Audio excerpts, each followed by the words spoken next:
Tu décides d'investir vers 18-19 ans parce que tu as déjà un salaire, même médian, hein, qui te permet d'acheter un appartement de 50 000 euros. Tu vas te retrouver à mon vieil âge, à 38 ans, peut-être avec un appartement payé qui va te ramener 500 euros en plus. Franchir le restaurant.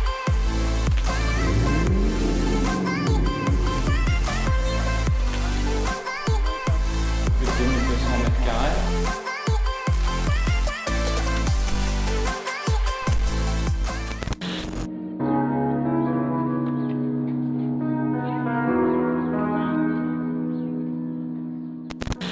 Alors investir quand on est mineur ou étudiant, pour moi c'est un petit peu investir de la même façon que si tu me disais je veux investir alors que je suis au chômage, je suis au RSA ou je suis en précarité.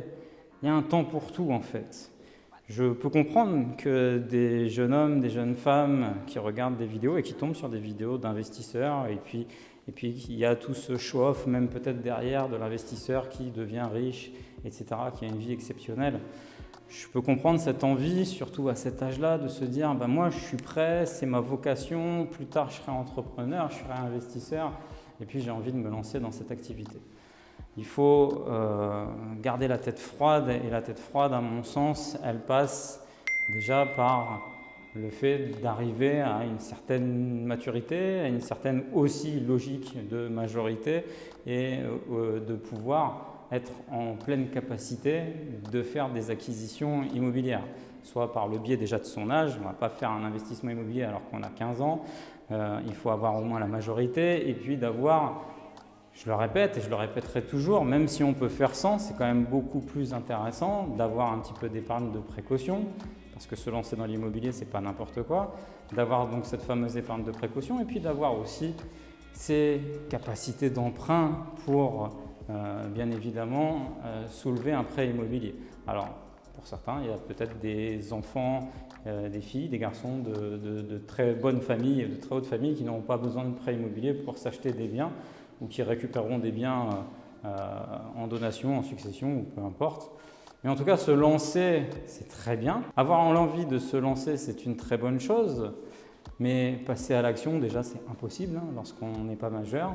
Et d'y passer alors qu'on n'en a pas les capacités aussi financières, c'est une folie.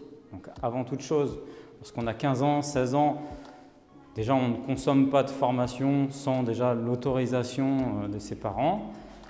Et on peut regarder à la rigueur des vidéos gratuites, lire des livres gratuits, des PDF, se former, s'informer, se faire son propre avis et puis prendre le temps parce que si, jeune investisseur, tu décides d'investir vers 18-19 ans parce que tu as déjà un salaire même médian qui te permet d'acheter un appartement de 50 000 euros, tu vas te retrouver à mon vieil âge, à 38 ans, peut-être avec un appartement payé qui va te ramener 500 euros en plus. Et bien ça, si durant cette vie, plus on investit jeune, plus on est rentable jeune, eh bien cette vie peut être aussi très intéressante. Mais crescendo, tranquillement, il y a des étapes à respecter et à franchir avant de commencer à investir dans l'immobilier.